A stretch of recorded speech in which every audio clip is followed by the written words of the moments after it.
En Totus Podcast encontrarás contenido de diversa índole que seguro te va a proporcionar esos minutos de entretenimiento que nunca están de más. Imagínate en la cola del súper o esperando turno en la sala de espera del centro de salud. Llevas casi media hora deseando que sea tu turno, pero sabes que ese momento no está cerca. Para colmo de males, tu móvil se ha quedado sin batería y no puedes usarlo para entretenerte. ¿Qué harías para no aburrirte? Efectivamente, hablar con la persona que tienes más cerca sobre la historia de la música renacentista y barroca. Hola, José. Buenas, Antonio. Es muy probable que si empiezas una conversación sobre la historia de la música renacentista y barroca con un desconocido, este acabe acordándose de todos tus podcasts enteros. ¡Qué curiosa conexión! Avancemos en ese supuesto y hablemos en este programa de Michael Schultheis. ¡Claro! ¿Por qué no? Nuestra audiencia está deseando saber a dónde narices nos está llevando esta surrealista presentación. Solo diré dos palabras. Syntagma musicum.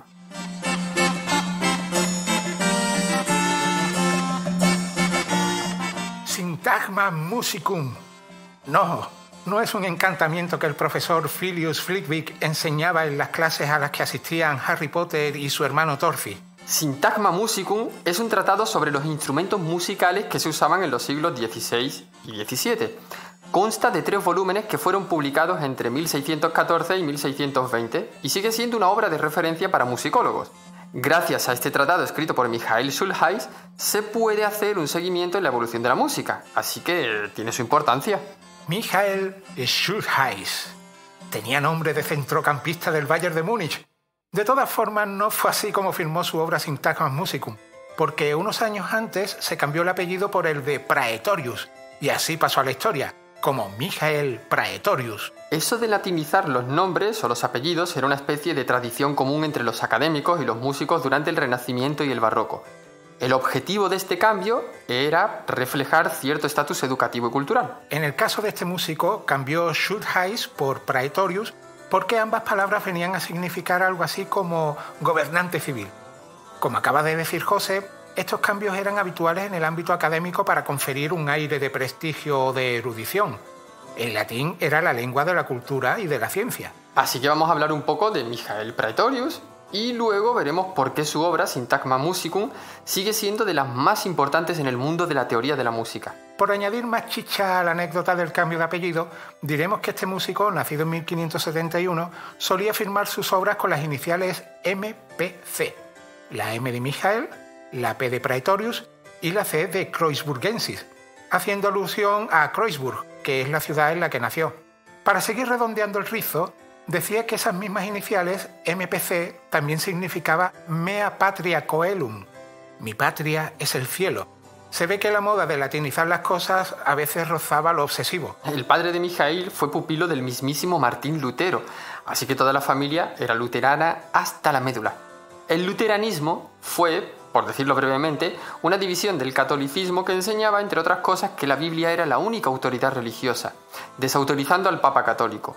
También permitía el matrimonio a sus sacerdotes y todas esas cosas. El propio padre de Michael Praetorius fue párroco en Kreuzburg y también músico. Así que cuando Michael comenzó sus estudios universitarios en el año 1585, 400 años antes del estreno de Regreso al Futuro, iba con muchas nociones en filosofía, música y teología. Sin esperarlo, recibió el encargo de organizar la interpretación musical en la iglesia de Santa María. Aunque era autodidacta, estaba mucho más preparado para esta tarea que los demás aspirantes a ese cargo. Gracias a esa responsabilidad, Michael Praetorius pudo conocer a infinidad de artistas de la época. Además, se hizo muy amigo de Heinrich Schütz, otro gigante de la música barroca, hasta el punto de compartir ideas y componer juntos. Se dice que Praetorius tenía una personalidad afable, muy dispuesto a ayudar y no le importaba compartir sus conocimientos musicales con quien lo necesitase. Michael Praetorius, un buen chaval. Ahora vamos con su obra más conocida, Syntagma musicum. Y Syntagma musicum viene a significar prontuario, compendio o recopilación sobre asuntos musicales. Dejémoslo en compendio musical. Así es, José. Ya sabemos que Syntagma musicum es precisamente eso, una obra sobre música en la que Michael Praetorius describió, entre otras cosas, cómo eran los instrumentos de esa época. Gracias a esas descripciones, Hoy día se pueden recuperar los sonidos de aquella época de Renacimiento tardío y principios del Barroco. Por eso es considerada una referencia clave para musicólogos e historiadores de la música. No estamos hablando de un librito, no, sino de una suerte de trilogía publicada entre 1614 y 1620. Y es una trilogía porque hablamos de un tratado en 3 volúmenes en el que el autor facilita, con gran rigor, la comprensión de la música de los siglos XVI y XVII, detallando mucha información no solo de los instrumentos, también de las prácticas interpretativas que se usaban entonces. Vamos a comentar de qué va cada uno de esos 3 volúmenes. El primero de ellos versa sobre la teoría musical, o, por decirlo mal y pronto, explica los fundamentos de la música de aquellos siglos. Gracias a estas explicaciones se sabe cómo se leía y se escribía música en un tiempo donde la estandarización que conocemos hoy pues no existía aún. Ahora yo tendría que comentar de qué va el segundo volumen del Syntagma Musicum. Pero no, voy a comentar el tercero. Y a ver, ¿por qué te saltas del segundo? Es que el segundo volumen es el más guay, José. Es para dedicarle un poco de más atención. No como has hecho tú a la hora de comentar el primer volumen, que te lo has cepillado en 0,1. Vale. Te voy a consentir tamaño osadía, porque es verdad lo que acabas de deslizar sobre el segundo volumen. Venga, cuéntanos de qué va el tercer volumen de la obra de Praetorius. Si en el primer volumen, tal y como ha comentado José, se explica cómo se escribía y se afinaba la música renacentista y barroca, en el tercer volumen, el último, el autor nos deja un amplio glosario. Vamos, una ingente lista en la que detalla los términos musicales que más se utilizaban. Si no fuera por el contenido de este volumen, los expertos en música lo habrían tenido más difícil a la hora de entender la práctica de la música antigua. Si escribiera un libro de botánica tendría que hacer un glosario, Flores. Bien, y el segundo volumen es, quizás, el más consultado por expertos y curiosos. Aquí, Michael Praetorius recoge, sin perder esa admirada manía de describirlo todo con mucho rigor y detalle, un listado de los instrumentos que se usaban por aquel entonces. Algunos de ellos ya los nombraste en el programa que dedicamos a las cánticas de escarnio. Buena memoria, joven Padawan. Pues gracias a este segundo volumen se pudo recrear el sonido de instrumentos muy pintorescos y que eran habituales en los citados siglos XVI y XVII. Hasta el título de este volumen es buenísimo, de organografía. No se me hubiese ocurrido un título mejor para una enciclopedia de instrumentos musicales renacentistas. Y como buena enciclopedia, está dividida en secciones que se corresponden con las familias de los instrumentos que trata. A ver, para que se pueda entender mejor. La primera sección está dedicada a los instrumentos de viento. E insistimos, que no se limita solo a enumerar los instrumentos, sino que detalla de cada uno cómo estaban construidos, cómo era su rango tonal y cuáles eran las técnicas de interpretación específicas. Incluso describe las diferencias regionales en la fabricación de los predecesores de las actuales flautas y gaitas, por ejemplo. Gracias a estos detalles se han podido replicar aquellos instrumentos en la actualidad y podemos saber cómo sonaban las melodías del siglo XVII. ¿Viste algún instrumento de viento de organografía que te haya gustado, José? Me ha costado elegir, pero me quedo con el cromorno. Es un tubo con forma de bastón con una lengüeta doble encerrada dentro de una cápsula de madera. Esto le proporciona un sonido suave y nasal muy característico, pero reconozco que lo que más me gusta es esa forma que tiene de bastón. Vamos a escuchar cómo suena el cromorno.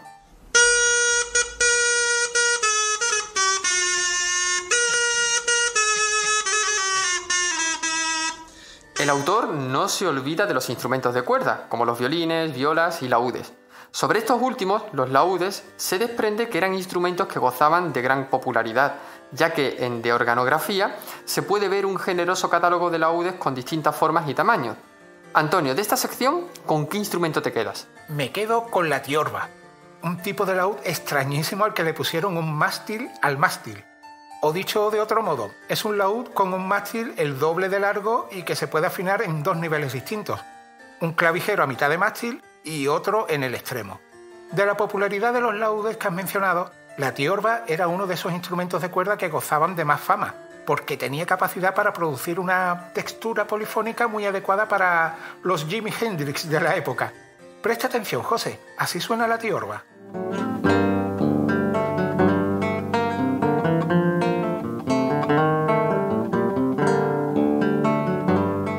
De organografía también le dedica un buen apartado a los instrumentos de teclado como los clavicémbalos y clavicordios. Y no deja atrás su minuciosa labor a la hora de describir con detalle el proceso de afinación y los mecanismos internos de estos instrumentos. Voy a adelantarme con la respuesta a tu predecible pregunta sobre el instrumento de teclado que más me ha llamado la atención. En este caso voy a elegir la espineta. ¡Ay, espineta de atún! ¡Riquísima! Esa no, hombre, aunque sí que está riquísima. Pero esta spinetta no se come. La spinetta de la que te hablo, y que Michael Praetorius describe con sumo detalle, es una especie de piano pequeño, o, para ser más exacto, de mini clavicordio. Por este motivo se usaba sobre todo para practicar en casa, aunque también tenía su espacio en la música de cámara. De cámara lenta. ¡Calla, calla! Que está a punto de sonar una spinetta.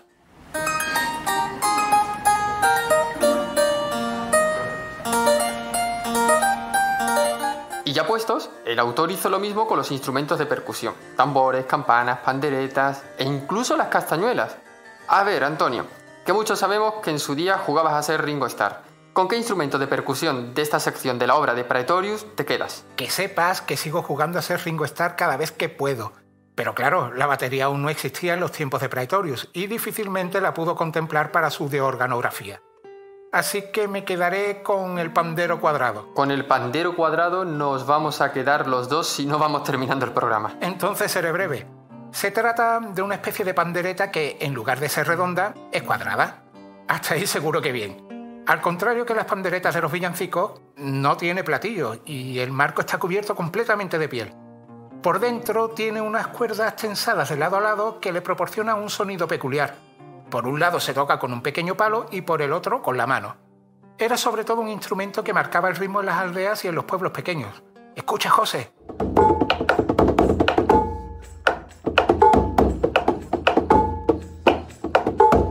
Menos mal que solo hemos mencionado 4 instrumentos de los más de 200 que describe Michael Praetorius en su obra. Quienes hayan llegado hasta este punto del programa seguro que comprenden mejor la importancia del Syntagma Musicum.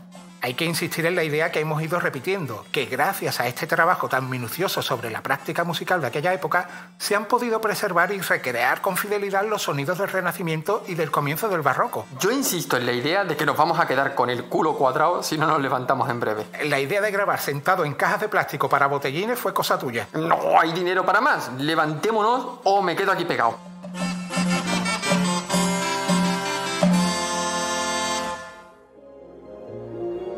Gracias por escuchar y apoyar Totus Podcast. Síguenos en la web www.totuspodcast.com y en nuestras redes sociales. Hasta el próximo programa.